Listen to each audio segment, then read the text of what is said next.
Hello, everyone, and welcome to another episode of Speak, Film, and Enter, a podcast where we review and rank movies. I'm Nate. And I'm Dylan. And I'm Adam. And today we've got our Oscar preview and predictions for you.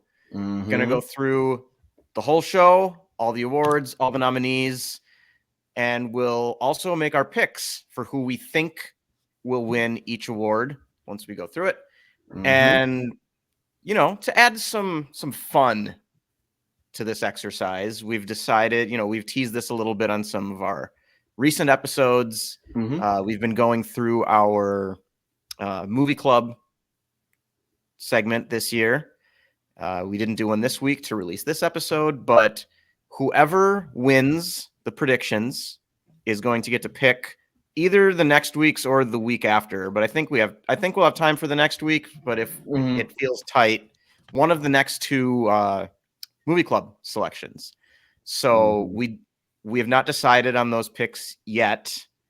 No, it's up to each person. I Right. think they can decide after we know who wins. Right. I'm not getting ahead of myself. Yeah. Otherwise, the movies have crossed my mind, but I haven't, sat down to fully go through all of your letterboxes yet. Yeah, if I sit down to fully go through, it'll take me like an hour and a half, and then I won't even win, and it'll be like, right, okay. Exactly. Yeah, that's yep.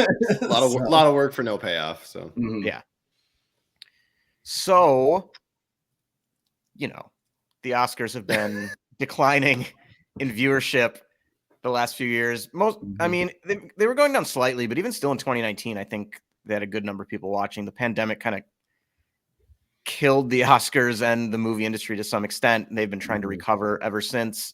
Last year had the slap, which we will hopefully not see a repeat of this year. Although I'm sure somebody, Jimmy Kimmel, I believe, will make a joke about that. I think he's hosting. He's the host. I think he already came out and made a joke about it, that he was going to beat the shit out of anybody who tried, which is hilarious. So Jimmy Kimmel. Oh, Jimmy Kimmel and the Man Show. Just it's trying. Really funny how when did Jimmy Kimmel become like the safe route?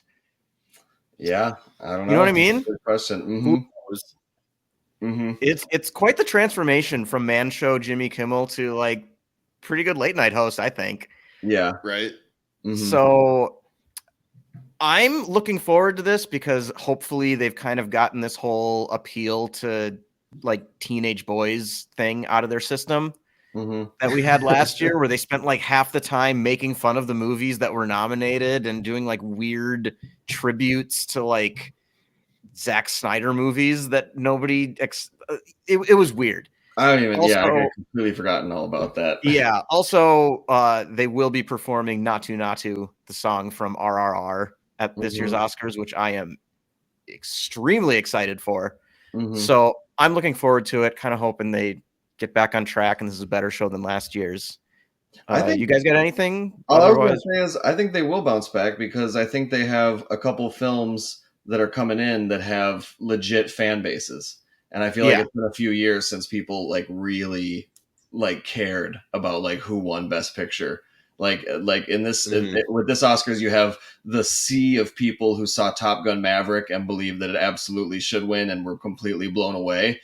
And that's a lot of, that's a big group of people that would tune in, or at least, think better of the Oscars if Top Gun was to win.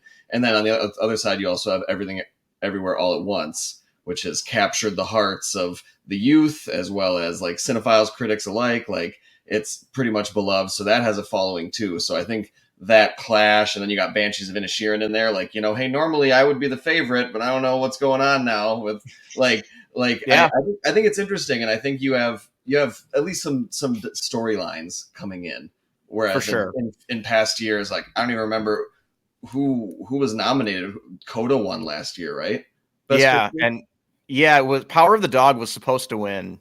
Yeah, but then Coda kind of snuck in there at the end and won like one award. Power of the Dog and Coda had nowhere near the following that for sure. Top Gun and Everything Everywhere All at Once have. So I think it could be the viewership could definitely bounce back up.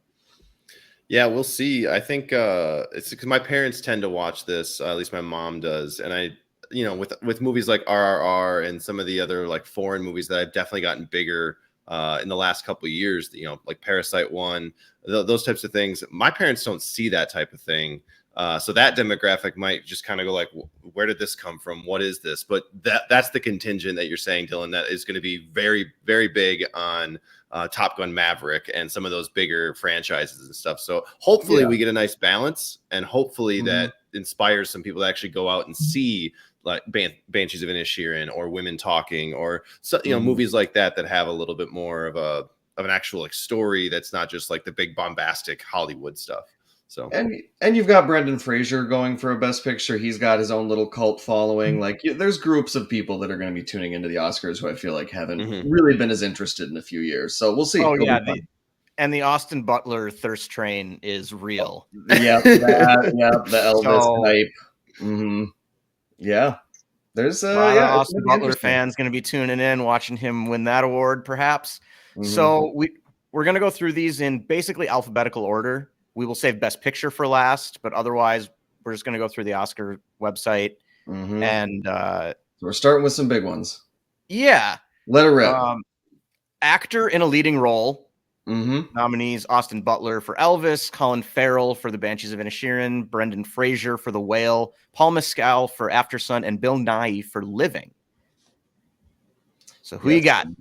I'll go first. I'm going to take Austin Butler. Yeah, same. All right. I'll go weird. I'm going to go Brendan Fraser just because of the resurgence he's had. Hollywood loves that feel good story, especially after his career was derailed because of Hollywood and the people in it that, it was a sexual assault thing. It was that sort of stuff. They like to make themselves feel better about those things. So I think that might play a factor. I'm going to go Brendan. All right. He finally gets his Oscar. Yeah, maybe. Actor in a supporting role, we have Brendan Gleeson for Banshees of Inisherin, Brian Tyree Henry for Causeway, Judd Hirsch for The Fabelmans, Barry Keoghan for The Banshees of Inisherin, and Ke-Huy Quan for Everything Everywhere All at Once. I think this is possibly the easiest pick of the entire thing, and I'm going with Ke-Huy Quan for Everything Everywhere All at Once. Really? Yeah. Okay. I'm going to take Barry Keoghan. Okay. Ooh. All right. I really want it to be Brendan Gleeson, but I think Barry and Brendan are going to split votes because it's the same movie, and I'm also going to go with Ke-Huy Quan. All right. No, we're separating ourselves already. This is perfect. There's not going to be a tie. 2 awards in, and we have declared there will not be a tie. So now we have actress in a leading role. Yes. Nominees are Cate Blanchett for Tar, Ana de Armas for Blonde, Andrea Riseborough for To Leslie, Michelle Williams for The Fabelmans, and Michelle Yeoh for Everything Everywhere All at Once. And Adam, you have not gone first yet, so who you got? I want to take Cate Blanchett. I think it's by far the best. I love Michelle Yeoh. She deserves to win as well, but Cate Blanchett I think was a better performance. I think Cate Blanchett was a better performance, but I think I'm going with Michelle Yeoh on this. Yeah, I agree. I'm going to go with Michelle Yeoh. And if either of them win, I'm not going to be upset. They're both phenomenal. Same. Cate Blanchett is one of my favorites ever, and I think she gave the better performance. But we're really splitting hairs here, and I just think the Michelle Yeoh I think the momentum's on her side, and I'm going to go with Michelle Yeoh. Jamie Lee Curtis, obviously lobbying very hard for her as well, definitely helps. So yeah. Speaking of Jamie Lee Curtis, we move on to actress in a supporting role. Nominees are Angela Bassett for Black Panther: Wakanda Forever, Hong Chow for The Whale, but maybe also kind of the menu. Carrie Condon for Banshees of Inisherin, Jamie Lee Curtis for Everything Everywhere All at Once, and Stephanie Sue for Everything Everywhere All at Once. And Dylan, I think we're back to you. Okay, we're going first. So this one I think is pretty tough. I do too. I really think it could go almost any direction. Probably not Angela Bassett, but they could. I'm gonna go Carrie Condon. I'm gonna go with Banshees. I think Barry and Carrie take both the supporting Oscars. Okay. Yeah. She won the BAFTA. I just think and I think to your point, Adam, about splitting votes or whatever. I think Jamie Lee Curtis and Stephanie Sue might might split the everything everywhere all at once thing. And I think some voters might think we're going to give it to Michelle Yeoh for the lead, and then not also supporting. But we'll see. Yeah, I think My that's pick probably is true as Carrie well. Condon. Yeah, I think that's true as well. They're gonna go with Michelle Yeoh, and then they're gonna not do anything for supporting as far as everything ever all at once is concerned. That said, because I'm already talking, I'm gonna choose mine. Sorry, Nate. I think they're gonna give it to Angela Bassett. I would love it to be Stephanie Sue, but I think it's gonna be Angela Bassett. I don't think it was the best performance out of this group by far, but I think that's who it's gonna go to. Yeah, I don't think Hong Chau has any chance here. I can't see Stephanie Sue winning either. Neither of the other three would surprise me, but I'm also going to go with Angela Bassett here. Okay. I would like to see Carrie Condon win this. I think it's going to be Bassett or Jamie Lee Curtis. Oh, I hope it's not Jamie Lee Curtis. I'm sorry. I don't want to turn this into a. I mean, she gave a great performance, and I think Stephanie Sue did better. I think she had more to work with as far as being a more emotional character. But again, splitting that vote, I just don't think it's gonna matter for them. All right. Moving on to animated feature film. The nominees are Guillermo del Toro's Pinocchio, Marcel the Shell with Shoes On, Puss in Boots: The Last Wish, The Sea Beast, and Turning Red. And my turn to go first, and I'm going with Guillermo del Toro's Pinocchio. I am also going with Pinocchio. It shouldn't be a surprise. I'm going with Marcel. That's I think that if they give it to either Turning Red or Puss in Boots, I will riot. So I think you're going to be okay, Adam. I don't think you're going to have to riot. I think so too, but I think, God forbid. I mean, I didn't actually watch all of the Sea Beast, but I mean, I'm surprised. I think it's good for Turning Red for being nominated for a movie that came out, a long time ago. It is Pixar though, and I mean, Pixar had 2 movies, Disney had 1, so 3 movies for Disney and Pixar this year, and there's no way that one of those 3 wasn't going to get a nomination. Agreed. But I think it surprised a lot of people that out of those 3, it turned out to be Turning Red. I mean, once the year was over, it was obvious, but going into the year, I think Turning Red was definitely the long shot of the 3. For sure. Okay, into cinematography. Ooh. Nominees are All Quiet on the Western Front, Bardo, False Chronicle of a Handful of Truths, Elvis, Empire of Light, and Tar. And I think we're on Adam now for going first. Yeah, I'm going to go with All Quiet on the Western Front. Nice. Yeah, I think this one for me, I think it's going to come down to Elvis or All Quiet on the Western Front, and I think I'm going All Quiet on the Western Front. Yep, same. All right, there we go. First unanimous. Yeah. Took a while. I'm kind of surprised by that. All right, costume design. We've got Babylon, Mary Zofries, Black Panther: Wakanda Forever, Ruth Carter. I mean, for this, I don't know. I didn't even see the names last time. But you start now. You got to go. I got to do all 5 at least. Elvis, Catherine Martin, Everything Everywhere All at Once, Shirley Kurata, and Mrs. Harris Goes to Paris. Jenny Beavan and Dylan. On you. I think I almost went Babylon here, but I'm going to go Elvis. I think the Elvis love is real. I think the costumes, the pomp of Vegas. I think they're going the pomp. I think they're going Elvis. Yeah, I'm really between Elvis and Wakanda Forever. Oh, okay.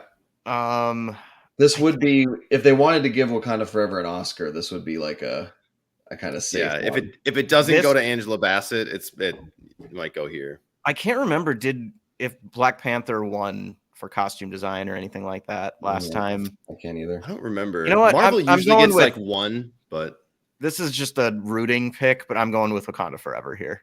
Okay. Nice. Okay. It's gonna be Elvis. But I can't do it. And that's kind of where I'm at. I think it's going to be Elvis. I don't know who else you could give it to here. I mean, I don't think Black Panther: Wakanda Forever was that good. I don't think the costumes were that memorable. But they did have a lot of changes, so there's a lot going for it, and it's another 2.5 to 45-hour movie. So, part of me, so is Elvis, but part of me Baz wouldn't Luhrmann be just has that. surprised. Wouldn't be surprised if Everything Everywhere All at Once snuck in and got this, just because of all the goofy alternate reality stuff. Like, I just That's feel like true. if it was nominated, there's a chance that they all think, oh, it's so delightful, and I don't know. But it's so creative. The everything bagel outfit that Stephanie Sue wears, and the hot dog fingers and all that stuff. Yeah. Her Michelle Yeoh's different outfits. Yeah. Yep. So what'd you go with, Adam? Elvis? I went with Elvis. Yep. Okay. All right. On to directing. Ooh. Banshees of Inisherin, Martin McDonagh, the Daniels, Daniel Kwan and Daniel Scheinert for Everything Everywhere All at Once. Steven Spielberg, Stevie Spiels. Nobody calls him. For The Fablemans, Todd Field for Tar, and Ruben Östlund for Triangle of Sadness. So I believe your turn to start, Nate. It's me. I'm going with the Daniels here. Yep. All right. You as well, Dylan? I am also going with the Daniels. All right. I'm going to switch it up, and I'm going to go with Martin McDonagh.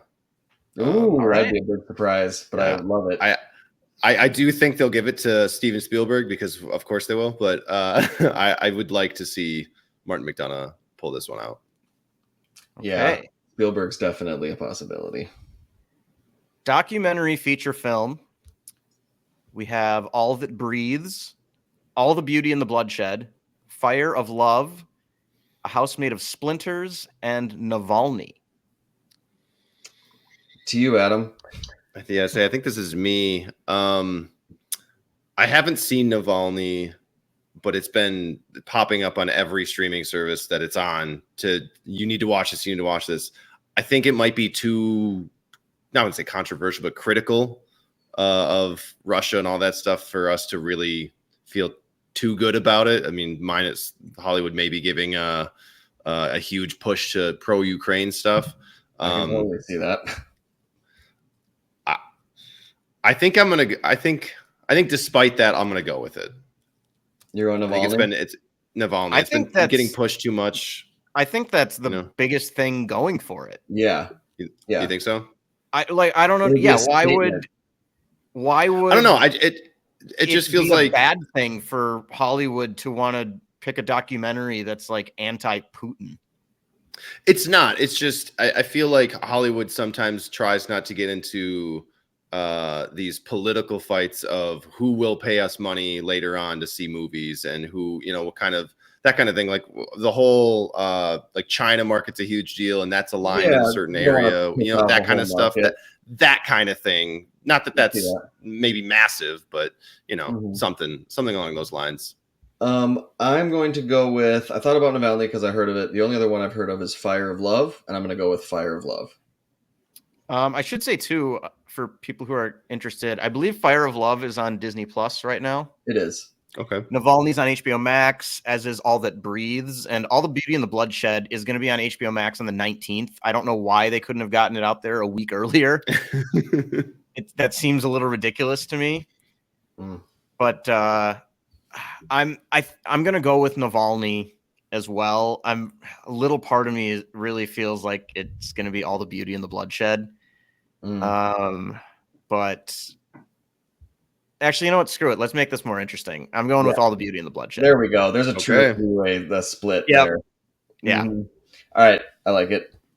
Moving on to documentary short film, and none of us have seen any of these. Names.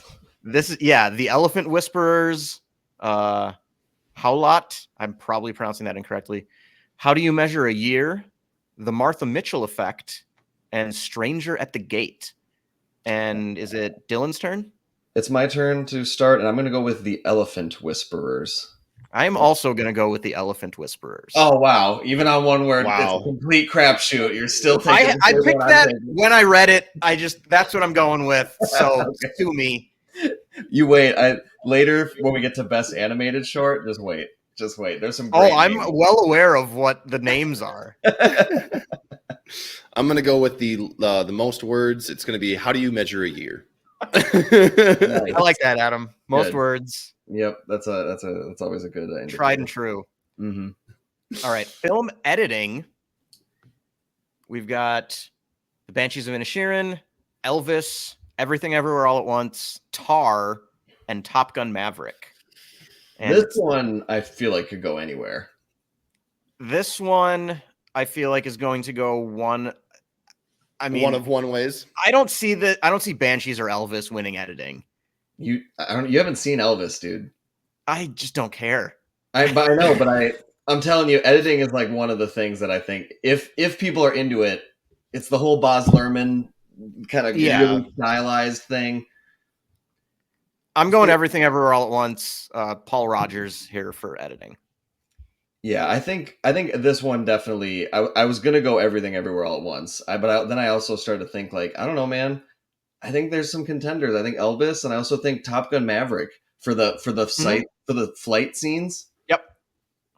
I'm gonna go Top Gun Maverick. Okay. I am also going Top Gun Maverick specifically because of. I mean, when that came out, we did the difference between what was the original and what did this one improve on, and that by far is one of the largest improvements. And the things that they were able to do, shoot their own film, chop that all up. I think Top Gun Maverick is the one that it'll steal. I think it's a way for them to give an Oscar to Top Gun Maverick. I think so too. And that's Okay. This actually I think is the easiest pick of the entire night. That is international feature film. The nominees are All Quiet on the Western Front, Argentina 1985 from Argentina, All Quiet on the Western Front being from Germany, Close from Belgium, EO from Poland, and The Quiet Girl from Ireland. And Adam, I believe it's on to you. All Quiet on the Western Front. Yeah. I have not seen Argentina 1985, but All Quiet on the Western Front I think is easily the best one. I'm also going All Quiet on the Western Front. So am I. I mean, it's the only one of these five that's nominated for Best Picture. Yeah. And it seems to be climbing the potential like winning Best Picture odds by the day. Oh boy. So makeup and hairstyling. Ooh. The nominees are All Quiet on the Western Front, The Batman, Black Panther: Wakanda Forever, Elvis, and The Whale. All right. Whose turn is it to start? It's you. I'm going Elvis. Okay. I feel like you're it's a tough probably right. God, I feel like whenever somebody's in a fat suit, though, they really love that. Well, and because he's getting a lot of hype. Around that performance and that a lot of people. Stuff. The movie's really polarizing. I kind of wonder if it's going to get shut out. Yeah. Or if like whoever wins this one, the other one will win Best Actor. I know those are different people doing different things, but I feel like they kind of treat it that way sometimes. Yeah, I guess I'm going to go with Elvis as well. Okay. I'm going to be a little bit different here, and I think The Whale has a shot because of that fat suit, but I'm actually going to go with Black Panther. I think because of the outfits that Angela Bassett has to wear and kind of the contraptions that she's in, and how regal she's got to be, and all of the stuff that forgive me, I'm going to forget the name of the actress, but the new Black Panther, Letitia Wright, thank you. I think that helps out. Also, the underwater people and their culture. Yeah, and I think there's a lot more to that. It looks exactly like it's supposed to. It looks very, very good. I just didn't think it was as good of a movie, but I think they nailed that look. Do the little ankle wings count as makeup? I probably not. I think that's probably more CGI, but yeah, I'm guessing. All right, keep going. Music, original score. Yes. The nominees are All Quiet on the Western Front, Babylon, The Banshees of Inisherin, Everything Everywhere All at Once, and The Fabelmans. Ooh. And it's my turn to go first. Yeah. I would love for this to be The Banshees of Inisherin, but I'm going to pick Babylon here. I'm also picking Babylon. It's all that trumpet stuff. Yeah, my second choice here would have been All Quiet on the Western Front, I think, if I'm making a guess. Yeah. I don't just really think know what the Everything Everywhere All at Once is doing here, to be honest. yeah, Yeah, I think the music. power couple of Steven Spielberg and John Williams sometimes is just too hard to break up. So I think I'm going to Ooh. go Fablemans. Okay. I mean, that's not a bad play. Mm-hmm. Mm-hmm. All right, music original song. And I think that it's the nominees me. are Just wait. Applause. Ooh, I wish they told me what the movies were. From There, Tell It nope, Like a, from yeah. there it is. That top one I read weird. From Tell It Like a Woman, and then Hold My Hand from Top Gun Maverick, Lift Me Up from Black Panther: Wakanda Forever, Natu Natu from RRR, and This Is a Life from Everything Everywhere All at Once. All And right. Adam, it's your pick. Yeah. Now, I very, very, very much want it to be Natu Natu. I think there's a very strong chance they give it to Lift Me Up from Black Panther, but I'm going to pick Natu Natu. God, I'm also going Natu Natu. Same. Yeah. Adam, you said, I don't remember what you said earlier. If so and so loses, we riot. That's how I feel. Like Natu this Natu. Yeah. has to be Natu. I think it's the heavy favorite. Mm-hmm. I hope so. I mean, there's a lot of people in Lift Me Up there. I mean, obviously Rihanna, Ryan Coogler. I don't understand how Black Panther got this many nominations, but I don't remember. I don't remember the song "Hold My Hand" from Top Gun Maverick.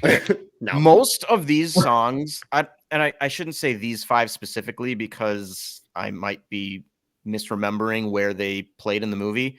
A lot of what this award has turned into is like the song plays during the credits. Okay. Which drives me insane, which is why, first off, I just think it's the best one.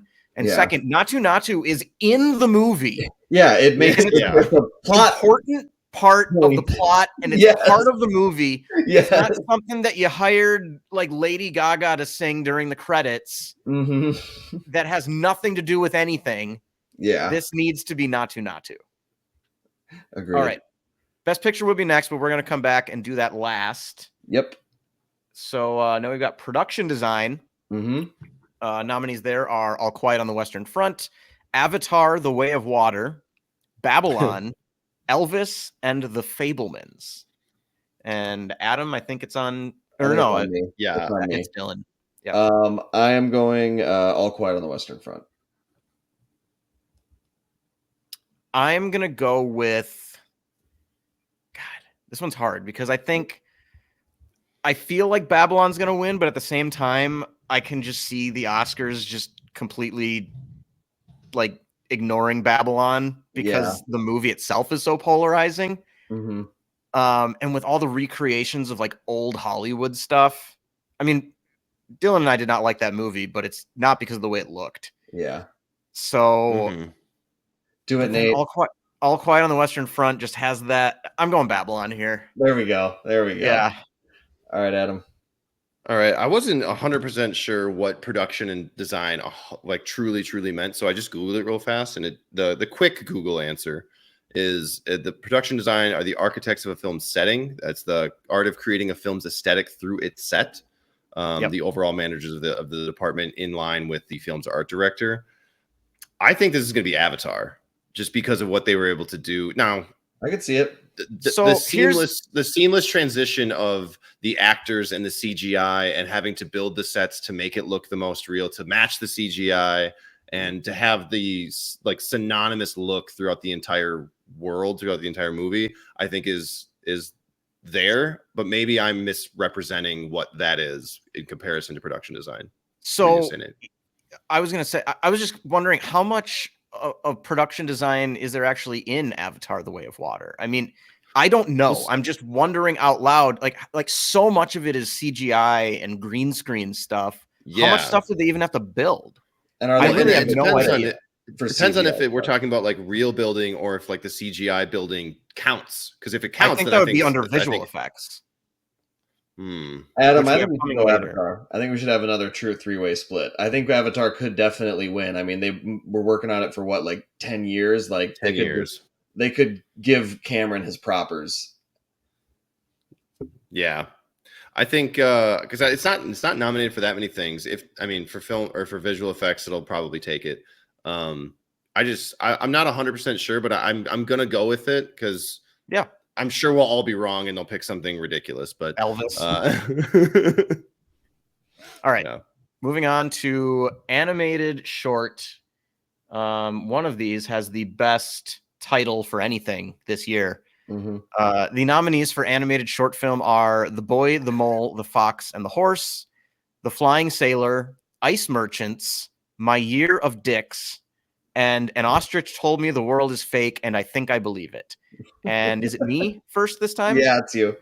I'm going with The Boy, the Mole, the Fox, and the Horse. Okay. How about you, Adam? I'm once again gonna go with the most words, and it's An Ostrich Told Me the World is Fake, and I Think I Believe It. All right. Perfect. Then I'm going to take My Year of Dicks. I think that's nice. the 3 front runners. That's on Hulu right now, by the way. Well, great. Good for that film. I'll check all these out at some point. It's like 24 minutes long, I think. I want My Year of Dicks to win just because I want to see somebody have to announce that My Year of Dicks won an award. Yes. And the winner is My Year of Dicks. Like, yeah, exactly. That's what I want right there. Thank you, Adam. Live action. I can't believe it. We did it, guys. My Year of Dicks.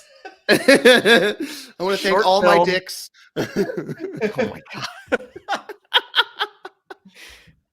god. Short film live action. The nominees are An Irish Goodbye, Ivalu, Les Pupilles, Night Ride, and The Red Suitcase. And Adam, it is your pick.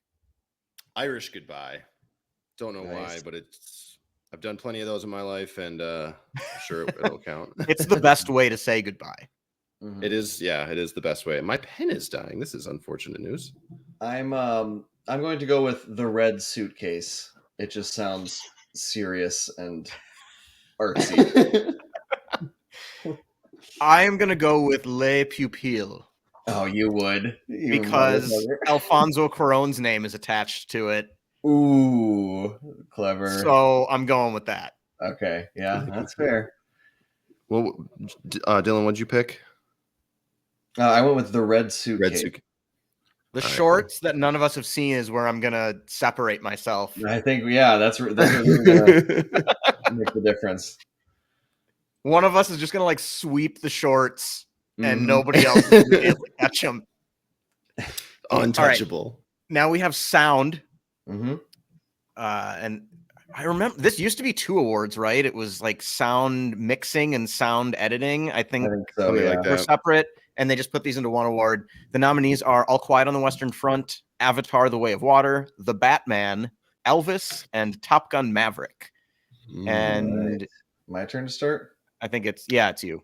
Sure. I am going to go Top Gun: Maverick. Same. Yep. Yeah. How about you, Adam? Top Gun and Top Gun. Sorry, I'm writing these down so we have a record. Sound. I'm just gonna go All Quiet. There you go. I think that's a good pick. How confident are we in Adam writing these things down, Dylan? If we're gonna, I have a note on my phone. Okay. I have a note on my phone. I like you guys too much to lie, and if there was really controversy, we're recording it right now, so there will be a record. Right. Listen, it's a literal record. There's a literal record. We're not just talking to each other right now, guys. Yeah. All right. Here we go. Visual effects. The nominees are All Quiet on the Western Front, Avatar: The Way of Water, The Batman, Black Panther: Wakanda Forever, and Top Gun: Maverick. And I go first this time, right? Yep. Mm-hmm. I'm going with Avatar: The Way of Water. I am also going with Avatar: The Way of Water. And I will third that, Avatar: The Way of Water. Yeah, I mean, what else does this award exist for? Yeah, seriously. It's not to give an award to James Cameron and his team for visual effects. I mean, it does look. It's the thing it does the absolute best is it looks incredible. So, all right, I think we've just got 3 left. We've got the 2 writing awards and then Best Picture. So first off is writing adapted screenplay. Mm-hmm. And the nominees are All Quiet on the Western Front, Glass Onion, A Knives Out Mystery, Living, Top Gun Maverick, and Women Talking. And just really quickly, if some of these look weird to people because All Quiet on the Western Front, Living, and Women Talking and All Quiet on the Western Front are based on books. Living is an adaptation and a remake of a Japanese movie from the 1950s. Glass Onion and Top Gun Maverick are just based on movies that already existed. Sequels fall under adapted screenplay for the Oscars because they're based on pre-existing characters, which is ridiculous to me because they're not adapting an existing story. There's literally one character in Glass Onion and Knives Out Mystery from the first movie. Yeah. Everything else is brand new. I think it's ridiculous, but those are the rules, and I wanted to clarify that just because it is a little weird, and people might not all know that that's how that works. So, with that being said, I am going to pick Women Talking for adapted screenplay. I am also picking Women Talking. And yet again, I will third.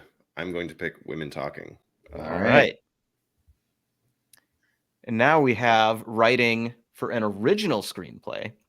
Ooh. The nominees for that are, I should have listed the names for the screenwriters before too, because it's not even hard. Martin McDonagh for The Banshees of Inisherin, the Daniels for Everything Everywhere All at Once, Steven Spielberg and Tony Kushner for The Fabelmans, Todd Field for Tar, and Ruben Östlund for Triangle of Sadness. And Adam, I believe it's your turn. I think maybe where this movie excels the most is the writing, and I'm going to go with Banshees of Inisherin. All right, nice. I agree. If I was giving the award, I'd give it to Banshees. I think Everything Everywhere All at Once. I'm going with Martin McDonagh for Banshees here. I think this is where they will decide to give him something. Yeah. I think the Daniels are going to win director, and they'll get, but we'll see. Now, on to the big award of the night. Thing everybody is here for. Best Picture. The nominees are, there are 10 of them. The nominees are All Quiet on the Western Front, Avatar, The Way of Water, The Banshees of Inisherin, Elvis, Everything Everywhere All at Once, The Fabelmans, Tar, Top Gun Maverick, Triangle of Sadness, and Women Talking. And before we start, I think this is just a really tough one because the Oscars have such a history of picking a safe choice and not being too weird or not being too wild or not picking a sci-fi thing like Avatar would be. Or Everything Everywhere All at Once would be. Yeah, like that. Obviously, they love their war movies, but maybe this is too dark. Maybe Elvis is too bombastic and too Baz Luhrmann. I don't know. I think this is a tougher choice than it looks. Oh, I think this is tough. I think there's 3, maybe 4 that I could actually see legitimately winning. So unlike on the last one, I thought that Banshees should have won for writing, but I'm giving it to Everything All at Once. This one I am going with who I truly believe is best, and I'm going to give this to Banshees of Inisherin. Okay. Yeah, I think Everything Everywhere All at Once is clearly the favorite based on how it's performed at the awards leading up to this. I think Banshees is probably in the number 2 spot at this point and probably fits the best example of kind of Adam's point of kind of the older guard of the Academy and what you just kind of think a best picture would be based on what they've been before. And then after that, I could see All Quiet on the Western Front winning. And I could see Top Gun Maverick winning just for, as Steven Spielberg put it, saving Hollywood's ass. Yes. Yeah. But anything else would shock me. Yeah. I think those were the ones I was. And I'd be surprised by All Quiet on the Western Front or Top Gun Maverick, but not shocked. I feel like it probably. I don't know. Can you scroll on this a little bit again? Yeah, I can see it being too weird, but I think I'm going to go with Everything Everywhere All at Once. I feel like it's all going that way, and Dylan, Banshees is what I would pick. I think. Well, I would probably pick Women Talking, but of the ones that actually have a chance, Banshees is what I would choose. And it wouldn't surprise me if it won. I would like to see it win, but I just feel like that momentum for Everything Everywhere is so strong right now, and it just feels like they're about to have a moment, and I think it's going to happen.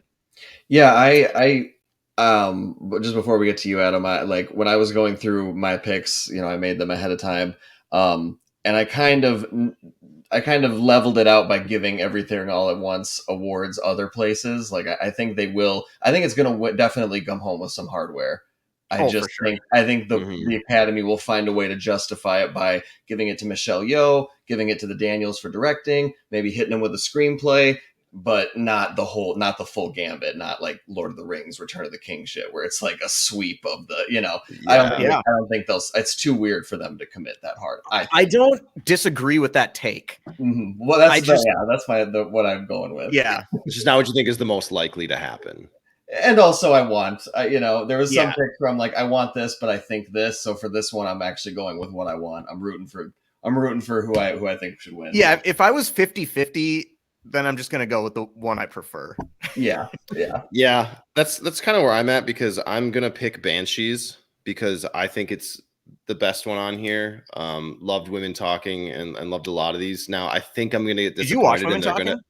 Yeah, I watched it last night. Nice. I think I'm gonna get disappointed like usual, where there's all this hype around these couple movies and then they just left field us and go with something weird. I think they're not weird, but they go with something different or boring. I think it's either going to be The Fabelmans or Tar. Ooh, but I think I want Banshees, so I'm picking Banshees. All right. I think The Fabelmans, like if they don't give him director, I think he gets Best Picture for just because, and it's a Hollywood and it's Spielberg. It's the greatest, living director getting his, I don't think it hit with audiences well enough for them to justify that. Yeah, I don't think enough people saw or talked about this movie. At least with Tar, it didn't make a lot of money, but people talked about it for a long time and are still talking about it. Like The Fabelmans, I don't know anybody who saw it. And I just feel like if they're like, at the very least, I mean, Top Gun Maverick made over $1 billion. Oodles. Everything Everywhere All at Once made over $100 million, which is a ton today. Banshees didn't make a ton of money, but it's been killing it on HBO Max. Like a bunch of people are watching that on streaming. Same thing with All Quiet on the Western Front. I just feel like there's no buzz about anything about The Fabelmans, and I could see it winning nothing. That's entirely possible. I just think back to the year that Green Book won, and I felt the same way. Like nobody was talking about Green Book, and they're like, "Well, this is a safe choice. It's Driving Miss Daisy Part 2. Let's choose that." And it was like, why do we even have this fucking competition if we're picking that movie? And that's how this feels to me. Like there's a couple good ones, and this is a safe choice, and it's Spielberg, and that's name recognition. And if we're trying to get old viewers back and new viewers in, just be like, hey guys, this is the best we have to offer. This is who's gonna get it. I'm always disappointed by Best Picture. I think with Green Book though, it at least made like older white people feel okay about racism. Where like I don't see what The Fabelmans does as far as, because Hollywood likes to take a movie, like what they pick for Best Picture is oftentimes kind of what their version of like, this is what the world needs right now. Yeah, that's fair. And that's where Green Book winning, especially over things like If Beale Street Could Talk and like Black Klansman, which both came out that year and are way better movies about race in America. That's what that did. I think last year they figured with Coda, like people just need a feel good movie because the world's kind of shit right now. That's the biggest reason I think Banshees could win, just because of like, it's about divisiveness. And I think they could hold that up. But I also just think like the immigrant experience with the Asian American family and Everything Everywhere All at Once, and like mental health. And just the fact that everybody seems to fucking love Everything Everywhere All at Once. Like, and that's why I could see All Quiet on the Western Front winning. Honestly, it would surprise me because I think they'll be fine just giving it international feature and like maybe a technical award. But I don't know. Counterpoint, that's a woke take. So I mean, Yeah, I'm just I don't know where to go analyzing from what that. the Oscars does. Yeah, listen. That's all I'm saying. I'm not against. I'm not for or against. Definitely not I a woke agree take. with you. Mm. But that's all I'm. So Hollywood's just woke now, and that's what we want. And, that's They're definitely not. that's what we're gonna see online after. No, Yeah, but they're that narrative. I definitely mean, not. But no matter what happens, everybody who's the not quote Oscars. unquote woke, it thinks they are. I mean, the Oscars is a very large cultural event. No matter what happens, there will be takes by political For sure. people that it was too woke or too Oh, this or too. absolutely. It's just that's what Absolutely. It's like the Super Bowl halftime show. There has to be a It's take no Tucker. matter what happens. There has to be a take. It's Tucker's That's wet true. dream. Yeah. Yeah. It's gonna be So, a thing. all right. Well, that was fun. And yep, Adam has taken an official record, but I also have the note on my phone. And we're all just honest guys, and it's really not that big of a deal picking a movie that we all have to watch. But you know what? No. If that drives This you matters. prestige- I want to win. All right. Yeah. I know we're all competitive, so We're playing for keeps here. Mhm. Yeah. But no, yeah, this is for the first time in a while. I could actually see myself sitting down and watching most of the Oscars. I've kind of skipped the last few just because it didn't seem like But this is interesting, and now I've got even extra incentive to watch. Yep. So this is fun. Oh, I'm just going to be texting the group nonstop whenever I get one right. Oh, and the not to thing is going to be fantastic. Yes, I'm so excited for that. Once we know when in the night that's happening, text the group because I don't want to miss it. I don't want them to drop it like 30 minutes in, and I'm not home yet or something. Right. Yeah. All right. Well, is there anything else, or is it my turn to put a wrap on the show? Take it away. All right. I think it's a great honor to win an Oscar, but I think if you aim to be rewarded in your life, you'll get nowhere.